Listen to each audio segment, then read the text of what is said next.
What's up, everybody? Welcome back to the channel. Hope you guys are having a great day. I have a little special for you all today. I got Mr. Joe Premier One with me. No, Joe, how do you say your last name? Putnam. Putnam. I mean, actually, Putnam, right? Putnam. Putnam. So, all right. What's going on? I got Daniel in the background stalking us over here. It's not that hard to pronounce. What is it? I said Joe Premier. Putnam. Oh, Putnam. You guys know, Putnam. I barely can speak English and I'm from America. No, anyway, so Joe has came up to Daniel's meet and greet and he has brought a showcase full of Premier One fencing. And I'll let you talk to him just a minute, but it's electric fencing? Yes, sir. It came with chargers, you got poultry, you got pig, you got goat, sheep, you got all that stuff, right? Whole gauntlet. And you got a little bit of other stuff we'll look through. Yeah, we'll dig through that. Yeah, we'll go through that here in a minute. But Joe, you want to tell these fine folks how to find you guys and what you're all about? Yeah, we are Premier One Supplies out of Washington, Iowa. We're a sorry, I can't talk at the moment. We have about 100 or so acre farms that we test all our products on. Yeah. So we have about 3 or 4 poultry flocks that we run, one on each farm. Have about 750 ewes. Oh my God! What kind of ewes you guys got? We have Dorper, Romanov, Katahdin cross. So do you have any of the blackhead Dorpers or? That's what I like. I haven't got there yet. That's what I'm trying to get. So we've gone for the cross, so we don't have too many blackheads, and then the Romanov coloring tends to overpower that on occasion. Same with the Katahdin. So we'll get some red ones and white ones, depending there. Now, do they shed pretty well? For the most part, though their backs sometimes they need to get trimmed up every now and then. So or you just don't trim them like me and let people tell you need to trim them. Yeah, well, we like our photos looking nice. That's true. So cleaning up. See, that's the thing. They like their photos looking nice, but I show the real world when you get off work and you don't want to trim nothing. But these fine folks out here, they let me know, hey, you need to trim them. Yeah. But I never do it. But he does it the right way. That's the way you should do it. Yeah, it depends on the day. That's true. That's true. But our website's premieronesupplies.com. Phone number is 800-282-6631. We have fence consultants back in Iowa that can take any question you have along the electric fence. They themselves have their own farms and use Premier products in their own farms. So we like to use what we have and test it. See what we like and don't like. Now, I've seen your guys' products, not just on Daniel's channel, but just across YouTube in general, just people out there using it. And every single person I've messaged or hit up, they're like, it's amazing. I love this product. Excellent. I didn't even ask them to. Joe didn't even tell them to do it, but they're doing it. And you guys, if you have Premier One fencing, I'm sure you guys could test that. It's great stuff. I've never used it. Daniel swears by it. So I hit up Joe, and Joe's like, yeah, I'd love to work with you. Let's put some stuff up and let's test it out. So Daniel, I asked Joe, how do you test this stuff? And Daniel's like, hey, I just put my tongue up to it. No, he really didn't. But let's walk over there and let's take a look at some stuff, Joe, and you can kind of tell us what we got going on. All right. Well, we'll go past the Shepherd's Crooks. So while Joe's over there doing a little maintenance before we start showing you guys, I've been wanting this Premier One fencing for a long time, and I finally got to get an opportunity to get some. I'm excited. I have not got my pigs yet because I've been waiting on some pig fencing, and that way I can rotate them, I can move them around, I can do whatever I want. This is really exciting for me, and I know you guys can't wait to see the little pigs running around the new fencing. It's gonna be awesome. But yeah, we got Daniel over there singing songs for us. If you all didn't know, Daniel used to be an old country artist. You hear him? Yeah, it's pretty good, ain't he? Am I allowed to come back now? Well, I mean, the work is almost done, so yeah, come back over here. I can come back over here so I'm not making fun of you. Hey, everyone liked your country singing over there. You like that? Yeah, told me they didn't know you used to be a country artist. Wait till I get up on stage. Used to be. You can't listen to anything. What? All right, so Joe's finally ready. Been waiting on him for like 6 or 7 minutes now. Now I'm gonna give him the floor. I'm gonna turn around. I'm just gonna let him do his thing, and we'll go with it. I think you guys are really gonna like what he's got to say about this fencing. All right, as long as you're ready. All right, we're ready. So to my right, I have what's called feral hog fencing. So it has spacings about, this needs to go around a little bit more. First strand's about 4 inches off the ground, and they kind of go up from that to about 24 inches. That is for, well, if you're in the southern states, have a feral hog issue. Yeah. What we do is mow a strip, so that way you have a brushy area, then a clear area, then a brushy area. So that clearing kind of makes them act a little more cautious. Put that up, electrify it, they'll go and test it, get a shock, and learn to stay away from wherever you want them to stay away from.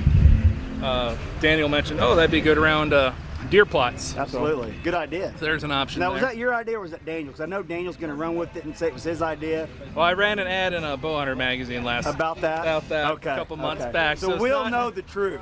Yeah, Okay. but you know, if it makes him happy with it. So on top of that, folks like to farrow out in there, so have the piglets born within the net. That way they're exposed to it from day one. That's a good idea. And we do have a few other versions along those lines. This one is actually a pause and egg fence, so if you're in a dry area, you can set up that fence so your electric fence circuit will work without the soil moisture that's depleted from the soil at that point. Otherwise, we have standard all positive fences. The one on my right here, this is Electro Net. And this is probably the fence we've used the longest and the most. This is a sheep and goat fencing, and as I mentioned earlier, we have about 750 ewes back in Iowa. So when the ewes are on grass out on the farm, they're contained within this netting. So that keeps them in, and in conjunction with guard dogs, we keep out coyotes and other predators with using that net. To my left is poultry netting. This looks to be a 42-inch version of it. And this is called Poultry Net Plus, so it has posts built in about every 6 to 7 feet. So if you have a lot of curves and corners or undulations in the terrain, we'd go with that fence. Otherwise, we have standard poultry netting, so if you have more straightaways, that's the route we'd go. And also today... Yeah, you've got something here I've never seen. I don't know if that's what you're getting ready to talk about, but that black fence? Yeah, so this black fence is called shocker knot. So if you have young chicks with hens, you can put them in the pasture earlier than just relying on standard poultry net. Because this one has a very tight mesh. Yep. And that keeps the chicks in. And then, I actually have my fence inside out today. So this would keep the chicks in, and then you set it up so the energized strands face out. So that keeps the predators from getting into the birds. They'll get shocked. Yeah. So if you notice the difference between this 3/4 inch mesh, 1 inch mesh versus the mesh we have on standard poultry net. Yep. Chicks can go through that. Absolutely. But that keeps them in. And then on top of that, I have a gate today. Ooh. Go in and out. That's pretty nice, Joe. Thank you. That is pretty nice. I wish I came up with it. Someone I'm else sure would Daniel will too. take credit for it. Oh yeah, you know, he came up with the whole premier idea. Sent That's it to us a couple years back. Say, hey, I need a fence for around my garden. You think you guys come up with something? And this is another poultry netting. This is called a drivable poultry net. So if you had rocky or hard soils, it's got a nice big spike on the bottom of it that you can use to pound the fence in. And that's what we did, because you can see it's in a parking lot. I mean, that worked great. Yeah. So that's more or less the gist I have for netting. We also have sheep and goat equipment and poultry supplies, so feeders, waters, crates along those lines. You brought a few of those things we could take a look at. Yeah, I can take a look at a crate, get through the fence. So Joe knows I raise quail, and he's decided to come showcase some of these quail. They're not quail cages, they're more like transport crates. Transport crates. So let's take a look at them. Feeder out of the way. 2 handy doors so you can access it from the side. Oh, I like that. Slides, yeah, heck yeah, that's nice. Slide's nice. And that one's up and in. I like it. So in a small enough, even the baby little quails aren't going to get out. No. So if you're transporting back and forth, we have a coworker that he does a lot of field trials with his English pointers, and he likes to use these for his quail transport. We also have feeders and waterers as well. This is just a standard poultry feeder. So it has feed-saving grills, so they can't really scratch out too much, and there's a decent lip here, so they're not going to get too much of their feed out. It is semi-adjustable for 2 settings, so I can get it a little tighter. Yeah. So if you bring that a little tighter, you'll still have feed flow, but the birds have to work for it a little more. But what do they have to do all day? Exactly. You're right. It's all right. You have done this before. You know what you're doing, don't you, Joe? Well, I've just talked to the right people at the right time. So what you got here? A little trough? Oh, this is my porta trough. So Daniel has... Porta-john. Now the porta-johns are over there, Joe. Ah! Well, you know. So this is what you guys use for porta-johns back where you're from. Yeah, you know, we're not as shy as the folks down here. No, this is a porta trough. So this is a 3-foot version and also 6-foot. We have a 5-foot version as well.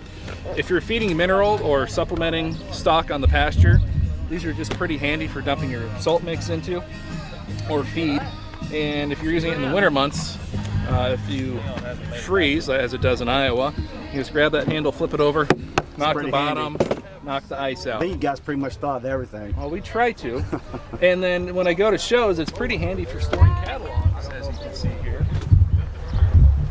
Yeah. So if you'd like, 300 pages worth of item ideas and advice on how to use them, we have a poultry catalog, a fencing for all species catalog, and a sheep and goat equipment catalog. That's awesome.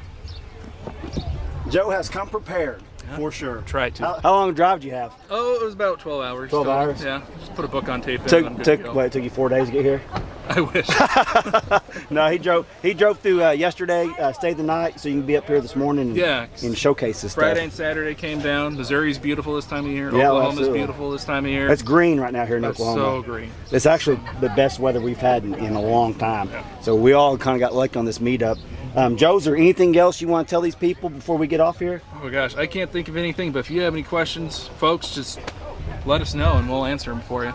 So Joe has been an awesome guest, I guess you might say. I'm his guest in his little thing he's got going on here. Take a look here. This is what they got: fencing, sheep and goat equipment, ear tags, clippers, shears, poultry supplies, farm to table. So you guys pretty much anything run the to do whole with, gauntlet. yes, you do it run all. the whole gauntlet. Do it all. Yep. It's awesome. Joe, I'm glad you made it up. I'm glad I did too. It's going to be awesome. That's going to be. I can't wait to see one of these. I like to see Daniel test that netting out. I'm hoping one of the little kids don't run into it. No. Oh, you don't got to energize yet. We'll leave it off. We'll leave it off today. You guys, thanks so much for watching the video. I hope you guys find some of this informative. I know he's already taught me a lot about it in 5 minutes. He knows, Joe knows his stuff. So if anyone from Premier One is watching this, Joe needs a raise. He drove 12 hours. Give the man a raise. Come on now.